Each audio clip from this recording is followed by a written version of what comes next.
Welcome to Laurel Park. Naomi Tucker here alongside Keith. Feel so excited to have you with us here for this beautiful Saturday. We've got 9 races coming up. Keith, how are we doing? Doing well, doing well. You're talking about, Derby a little bit, getting ready for that. You've got some friends headed down to Louisville to check out the Derby, and yeah, 1 week away. How about it? But we've got a good racing card on tap. Beautiful weather here in the Laurel area. Take advantage of it. If you can come out and join us, please do so. Agreed. And I'm looking forward to it. Nice day. Yeah, me too. The weather is truly warming up, and also, of course, the fact that the Kentucky Derby is less than a week away. We are counting down to Preakness 147. We have the spring meet starting shortly at Pimlico, May the 12th. Like, how happy are you to be back at the Old Hilltop? Right down the street for me, not too far, and Pimlico holds a soft spot, right there in the heart. So yeah, say what you want. That's my spot right there, Old Hilltop. I love it. It is a beautiful, old, historic venue that has been home to some incredible performances. Fingers crossed that we're in for a couple of more this year. But let's have a look at the current track conditions, because we do have 9 races for you on tap today. Fast and firm. Love it. Yeah, track playing fair. We saw the dirt and the turf. You can pretty much come from anywhere. Look at this. We've got all the wildlife. It's everything here at Laurel, huh? Perfect. I mean, that warms my heart. That's the kind of spring that we're already in right now. We got the little babies there. And talking about babies, actually, the first race is our first juvenile event of the year. So let's start with that maiden special weight 4-2-year-old fillies. They're going to go 4.5 furlongs the distance here. This is a fun one to try and dissect. I actually think it's really interesting that you landed on the same horse that I used.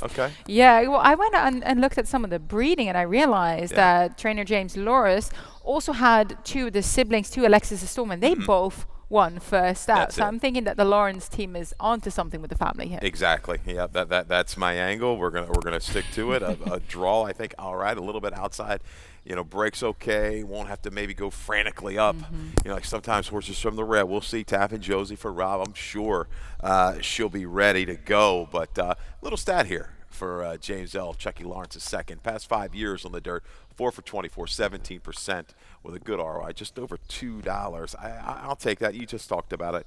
Two debut winners, good enough for me, because we know early money, and it's going to stay on. I'm sure the combination of Rob and Perez here, the X-Man. I mean, that seems like the logical pick in this field, based on the fact that the Royal Barn does do very well with their juveniles. I think he's 5 from 21 with juveniles making their dirt debut, 24% win, 43% in the money. This is one of the barns at Laurel Park that excels with getting these horses to just be ready a touch before some of the others are, and taking advantage of that. You have to, you lean on outfits like that when these 2-year-old races start up. It's year in and year out. We know the major players. Jerry Rob's been one all the time, year in and year out. So yeah, looking at the breeding, Homemaker was good. Made over like 300,000, 9 wins. You've got 5 winning siblings. So you got, including I think a Louisiana bred stakes winner. So live family there for the one Tap in Josie. Yeah, of course has to overcome that low draw, but we know that the X-Men is going to make sure that she gets out the gate astutely. Look, any others that you had some interest in? I think the 5 you have to pay attention to. She's So Fly. She'll a little light there with the 2-year-old firsters, but looking, he trained the half sis to win at 2. That was inspired. Flight Eagle Terrace is another horse that won around here a couple years ago. Really an eye-catching debut from Michael Matz. Really didn't. I don't know if it ran even after that or not. But so you've got Win Early in the family. White Knuckle Flyer, I should say, is in that family. So I would pay attention to the 5 as well. Oh, I like that. Yeah, I used the number 7 Galactic Tide as well from that outside draw. Is akin to 2 route winners and is out of a half sister to a multiple grade 2 winning. So clearly a little bit of class there in the family. I don't think that she's going to get the win on board, but I think she'll turn up on her debut. I love JD Acosta on these youngsters. We know how much of a guide he is to them. As we move on to race number 2, we're going to kickstart that early pick 4 sequence. What have you come up with for us today? Yeah, a little lighter ticket, $18. We've been knocking on the door. These things have been tough, Naomi. They have not been easy. The multi-race wagers at Laurel Park, some big payouts. day in and day out. So don't miss out. Pick 4s, pick 5s, pick 3s, jump right in. 3 deep to get you started. Race number 2 with a 1-2-6. Damon there with a 1 and a 2. Dilla DeVico. Race 3, 6 and a 10. I've got pounding music. Blinkers on. Blinkers on. Make note of that for the 6 pounding music off a break. And the 10 doom scroller for Brittany Russell. Race 4 with the 1, 2, and 3. Little Miss Scarlett going to get plenty of play. Has some speed to target in there. Should make a good run into it for Claudio. Wrap it up. 7 and 9. Mailman's a Flyer going to be an awfully short price in race 5. That's the 9 horse for Lacey Gaudet and Jevian Toledo. $18, that early pick 4 ticket. Yeah, I did a late pick 4. I did think actually late pick 4 ticket was pretty tough. I feel like there's a couple of spready races, but I like your structure for the early pick 4, 5.5 furlongs of distance, claiming $8,000 to $6,000. You have a video spotlight on my top selection. You have him in second, Air on Fire for trainer Damon Lodovico. This is the race that this 8-year individual is coming off a similar break as he will be coming off today, and he's a handy runner. You saw that right there at Pimlico. He kind of creates his own trip. He doesn't need to lead. He does swing quite wide into the lane, but just keeps on grinding, keeps on rolling to the wire. Yeah, and a good field there that he just misses a pick to a revolutionary route. Pictor's a horse that's run recently of a 92 or 94. Had a little hiccup at the gate the other day, had to rush up and just a little fade in a really good 3 other than. But you saw Air on Fire. You know the barn, Damon Lodovico, the whole gang over there, the whole team. They can get horses ready off of a break. They're patient. We saw what this guy did. Now he's 8. I think he's going to follow up with a good return here this year as well. I think so as well. But you landed on his stablemate on the rail. I didn't use him. Bit of a kind of speed and fade trip last time out. Now gets back to the 5.5, where he certainly has been a lot more successful.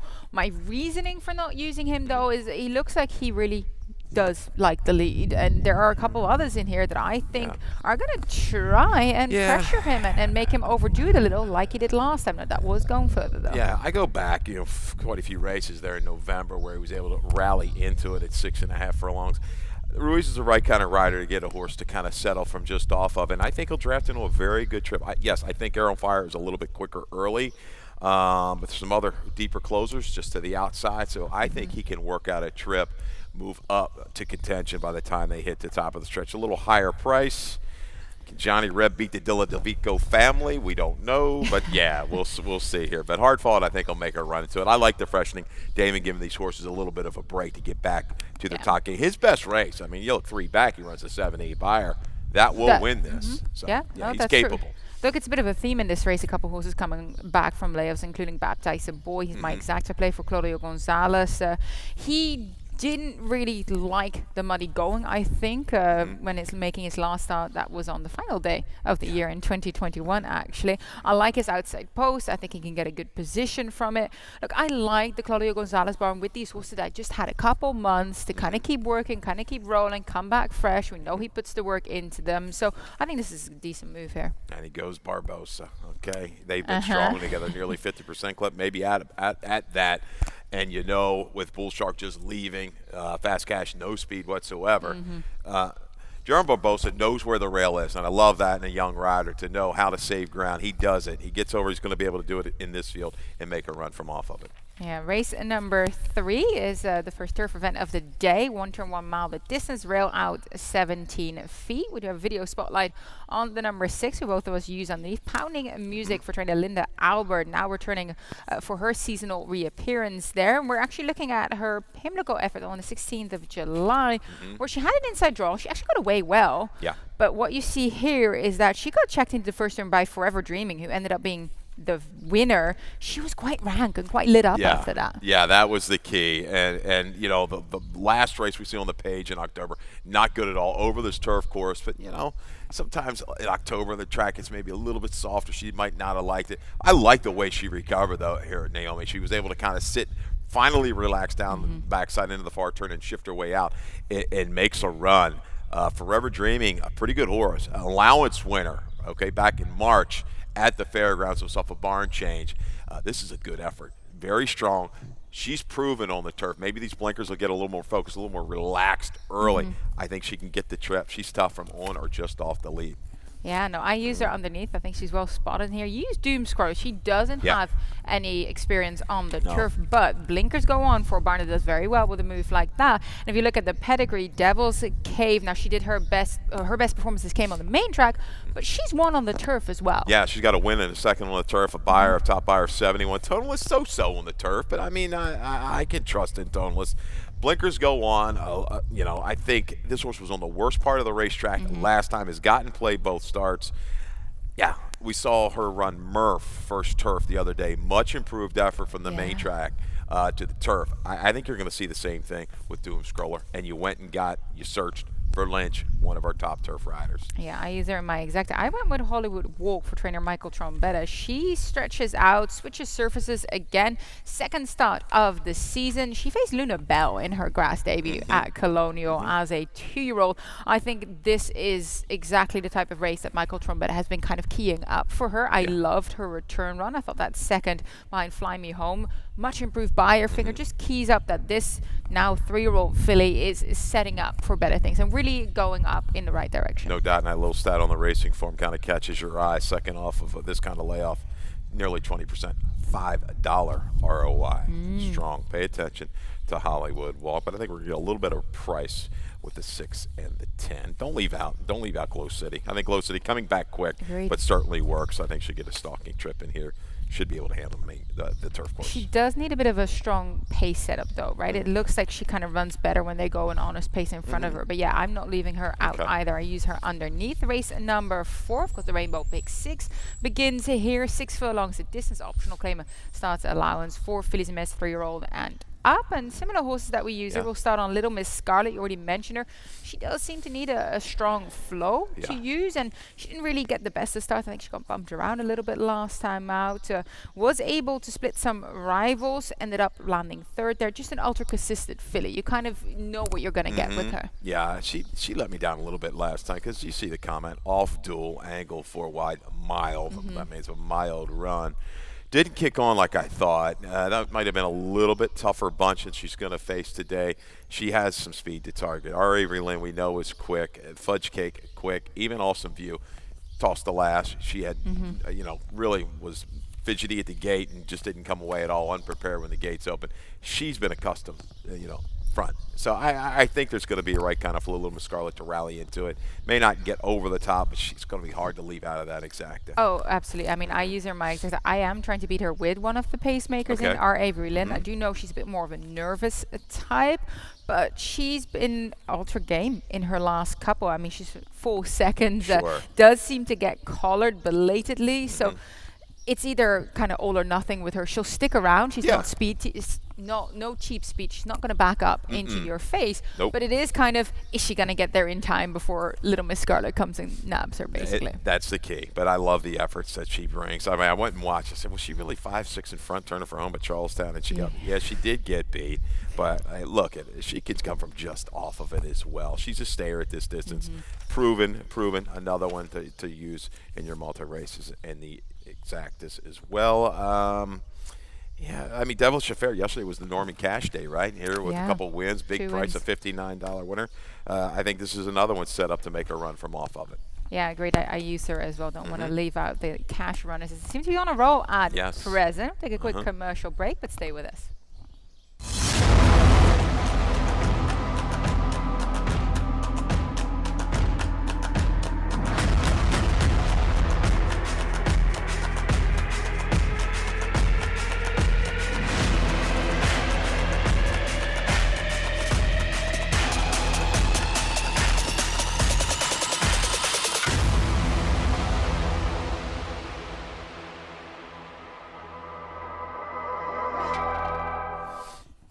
Welcome back to Laurel Park. We're on race number 5 of 9. 6 furlongs the distance here. Maiden claiming event for race number 5. Started that late pick 5 as well. So your top pick here, Keith, the number 7, Moster is safe for trainer Michael Trombetta. Look, I use him underneath, but he moved up a little bit in his second start of the seasons, but I feel like he's still trying to get back to some of the numbers that he showed as a 3-year-old. So hence I was a bit more conservative using I mean, third time back. A little bit of a reach here, just trying to beat the favorite.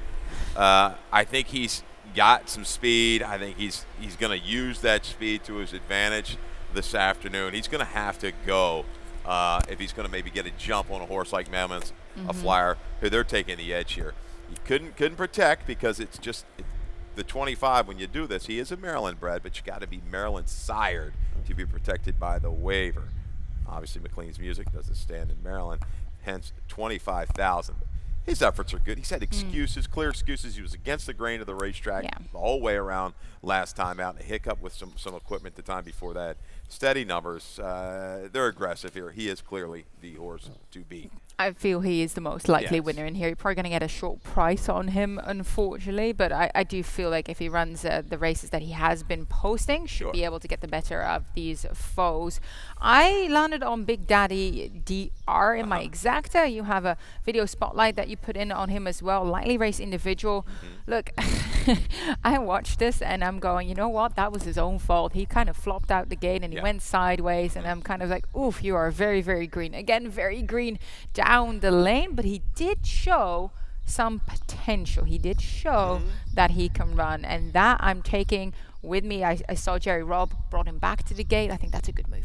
That was a good move. Yeah, he kind of laid in, almost brushed the gate, and it looked like he made a little bit of contact. And You're talking about squirming around here, a little erratic through the final furlong. But I tell you, straightens up here and finishes up with good energy.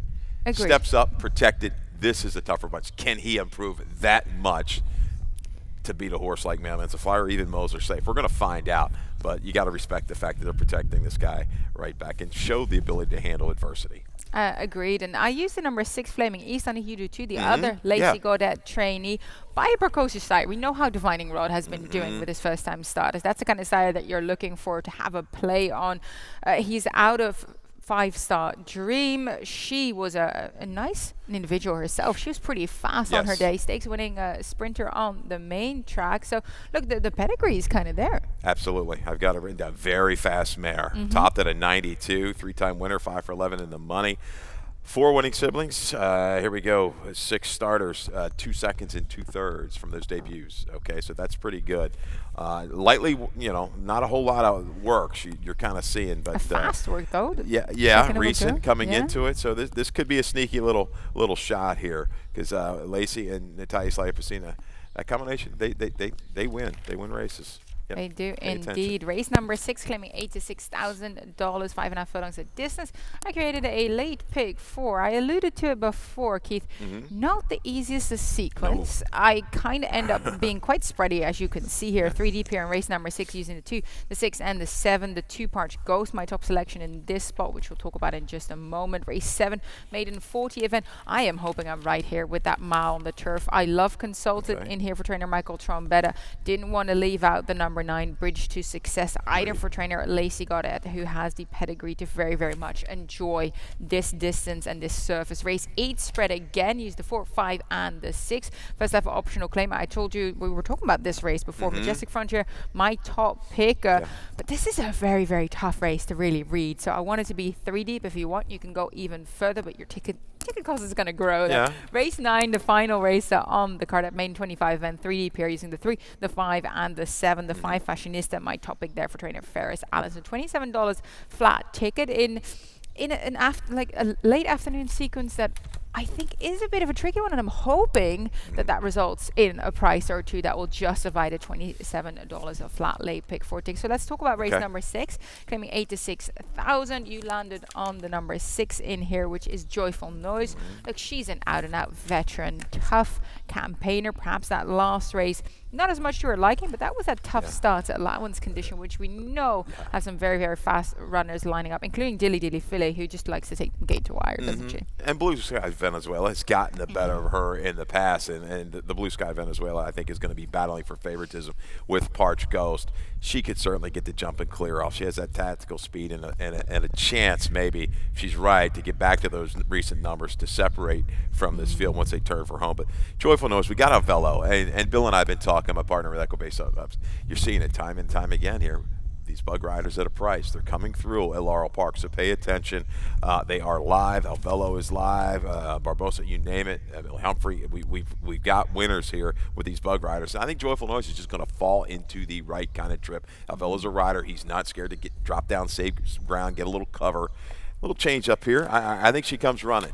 Maybe not get up, but I'm going to key her in the exactas. Yeah, no, I like her in this spot. I use her in 30. I don't see her winning, but she's the type of mare that I wouldn't be surprised if she does on sheer grid against some easier foes than what she faced in her last. I ended up on Parched Ghost for trainer Kieran McGee.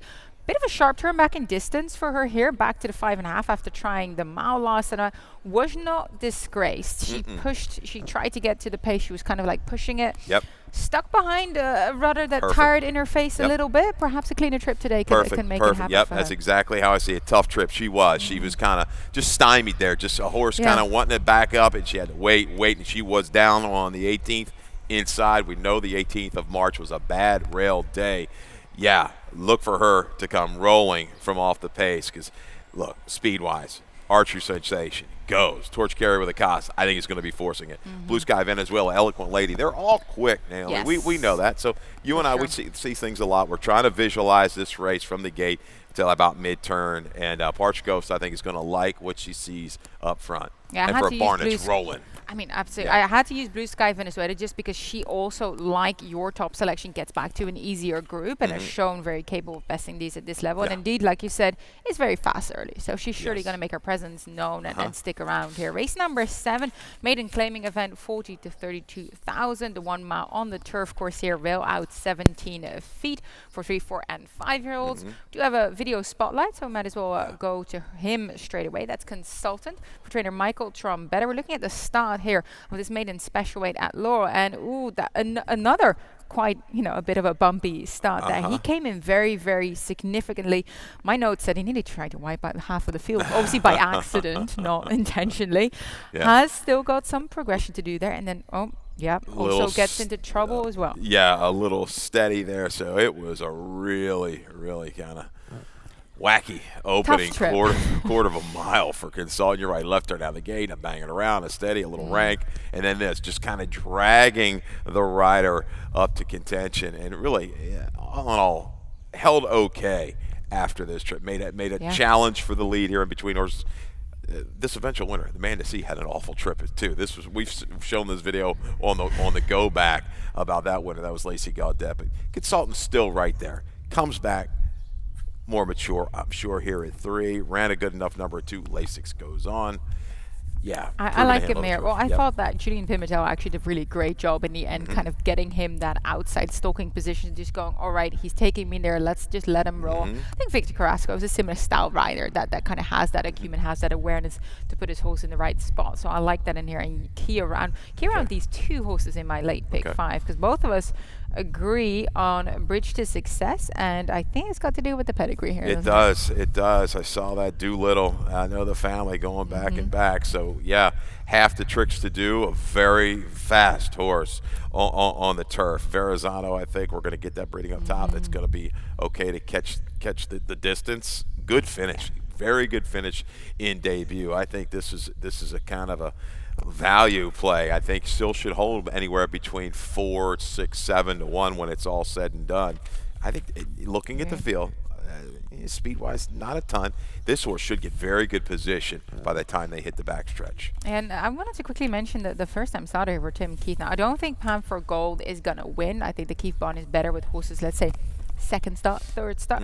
But he's interesting. He's out of a half sister to come fly away. Now that's stakes winning router on the main track. But if it goes back to some more turfy influence, graded stakes influence turf as well. So just thought, you know what, there's plenty of works that have gone into this individual. I know it's a tough challenge, a tough ask to hit first time out, going longer on the turf, but I just have a sneaky suspicion that this runner is going to run up and at least perhaps take a piece of it. Yeah, I'll throw another price in there. I'll throw Cousin Joan here with the 1, Secret Soulmate.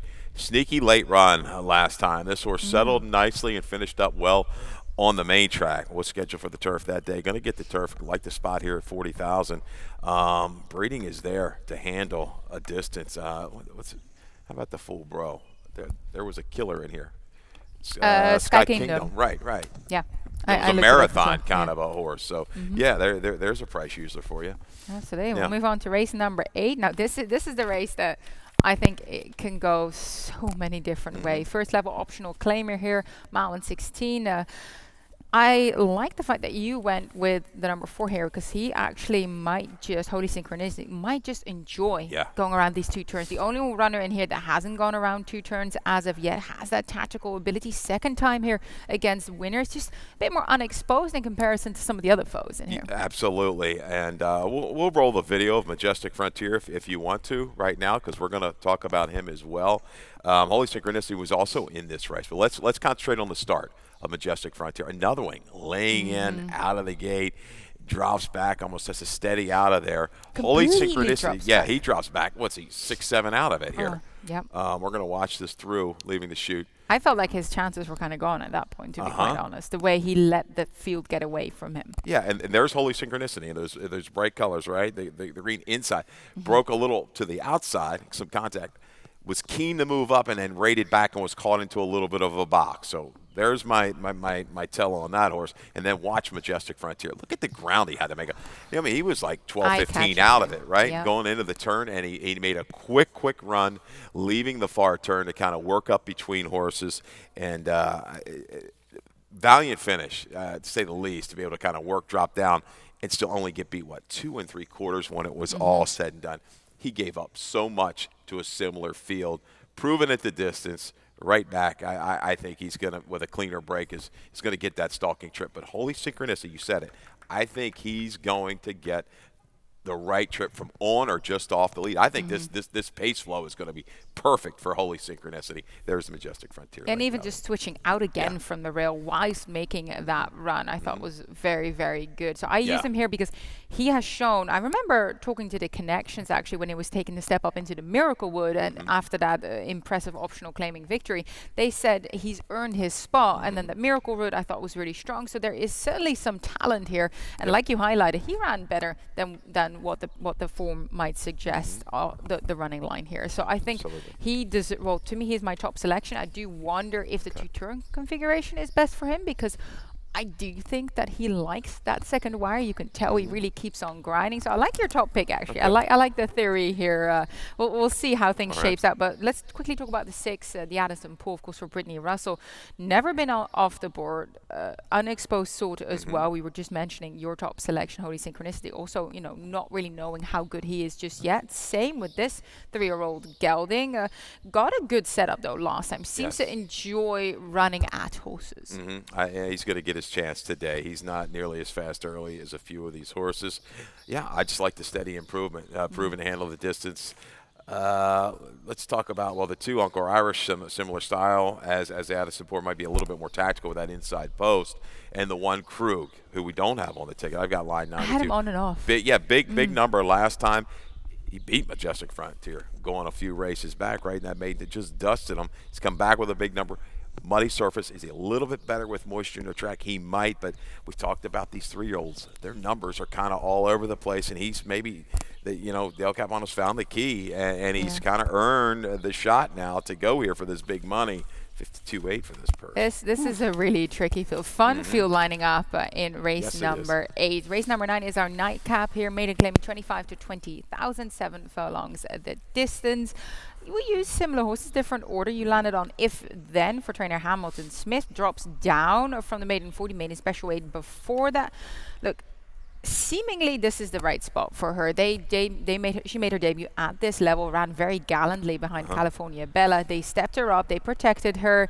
Now back down to a much more feasible group. Blinkers go on as well. Yeah, I'm just reaching for a little bit better price as well. I can't separate 3 or 4 of these horses. Hence, we go this. This is our key at 6-1 morning line. Ran well, then was protected off of the debut try. 2 straight starts. Just didn't fire in, but I think she's a 7 furlong type of filly. I think it's going to work. Blinkers keep her a little focused. Alvelo stays. I like that. We talked about the value that you're getting. These bug riders are scoring your prices. Yeah, I think she rallies into it. A couple of these horses are at 7. They worry me that they're going to flatten out just a little bit that last 16th of a mile. I think she follows through today.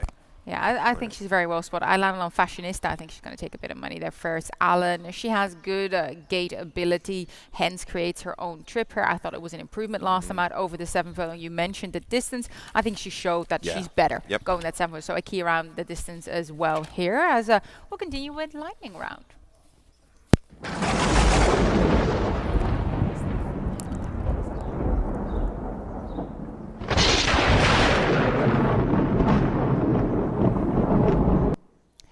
Yeah, we're counting down to Preakness 1:47, but Preakness alone is not just the reason you want to be going to the racetrack. We have 10 stakes races in total. Look, the dinner party, the Chick Lang, the Maryland Sprint Stakes, Galleret. I mean, so many stakes races, just an out-and-out top-class undercard. It's good. As a line maker, it's a nightmare sometimes. So, hence I bring in Action Andy, Vinny Perone. We all kind of sit down and do a little powwow when I do these lines for the Preakness weekend, Black Eyed Susan Day and Preakness Day. So these cards are tough. I'm sure the whole gang in the racing office, Marie Kazenko and the whole team, they're going to put together a great card for both days. But yeah, once I'm done those 2 days of morning lines, it's Miller time. It's any time. Something cold. We're going to need it. Yeah, and Black Eyed Susan Day as well. I would say a prelude, but I absolutely love the Black Eyed Susan and any of the stakes races underneath it. Or the historic Pimlico Special Grade 3 event. Of course, the Black Eyed Susan Grade 2, the Alain Dupont, the Miss Preakness. So much to look forward to. That's over $1 million in person, 2.75 million in person on Preakness Day. This is quite the weekend. This is the highlight of the year for us. And I read a couple days ago. I mean, we're looking maybe Chad Brown early voting, possibly just kind of pointing, right? Yes. Preakness, maybe Lucas with that filly, possibly. Was it Secret Oath? Maybe. So some new shooters, as we say, that are coming in. This is a competitive group that'll be heading into Baltimore. Well, Chad Brown and Clarovich Stables, no stranger of going to the Preakness and having some success there as well. No so I'd love to see early voting line up in here. Let's look back at some of the action from yesterday, where she told me to go. Continues to get the spoils here. I think that was his 15th career win. I remember chatting with Brittany Russell afterwards. We were asking her what was the reasoning for putting him here into this optional claim. She said, look, Marty Leonard actually thought that he'd be eligible for this, and thankfully the race went, and we like to win with him. Yeah, you read those conditions. That's exactly right. You've got to read all the way through, and you're looking, and you're the opposition. You're looking, oh, man, I got to face this guy. It's stake winner, stake winner, stake winner, stake winner. But in those restricted state bred races, hence he's eligible, and he got it done. Yeah, and talking about the fact that we're looking forward to Preakness, of course, we are also looking forward to the Kentucky Derby, for which we now have the wagering guide out, provided by First, a whole slew of handicappers that put in their 2 cents on what they think might be happening. Now, of course, the final wagering guide will be out later when the card does come out, so we can kind of have a look at what the shape of the race might be. Of course, bit tricky with 20 runners, but still, I got the chance to put in my picks as well. I landed on Epicenter on top. I used Zandon in second. I think Zandon most likely, most liable to be the favorite by the looks of it. Starts to be the real hype horse here. But no, I liked Epicenter here for trainer Steve Asmussen as well as Joel on board. I think he just got the right running style. Yeah, my 2 key horses are Zandon and Modonegal. I'm going to key around both of those 2 horses in my exacta top and bottom of the way I like to play these races. Maybe 4 or 5 others, and that's it. So I'm a little chilly on Epicenter, just a little chilly there. I know simplification got a good workout report from Mike Walsh. I respect his opinion, and he'll be in the mix as well. But Zan and Modonegal, my 2 keys in the Derby. Oh, I'd love to see Steve Asmussen actually get a Kentucky Derby winner. Still has not been able to get that race as part of his honor roll. Has achieved everything else there is to achieve, possibly. Of course, winning most trainer in North America as well. But look, I like Modonegal, and he's been keyed up by some heavyweight horse players as well. Everyone seems still like Mo Donegal, so. Then maybe I want to jump ship. No. But yeah, I like the whole way that he's progressed. Did what I like horses to do down at Gulfstream that have trouble with that racetrack, but still showed the willingness to close in. And you saw it last time running down a loose leader. I think he's poised to make a run. I think he'll get some flow. You know, the trend of these derbies of late have been kind of stalk and pounce or on the lead. So you've got to go back a ways to find a horse that's come from a little bit further back, like 8, 9, 10, 12 lengths. Maybe we'll see it this year. We'll see. Yeah, well, we're counting down Kentucky Derby and, of course, the middle duel of the Triple Crown in the Preakness. That will conclude the morning show. I'll be back this afternoon with Calais Francois, and we'll defer to Dave Rotman to update you on some of the scratches and changes for today. All right. Good luck, everybody.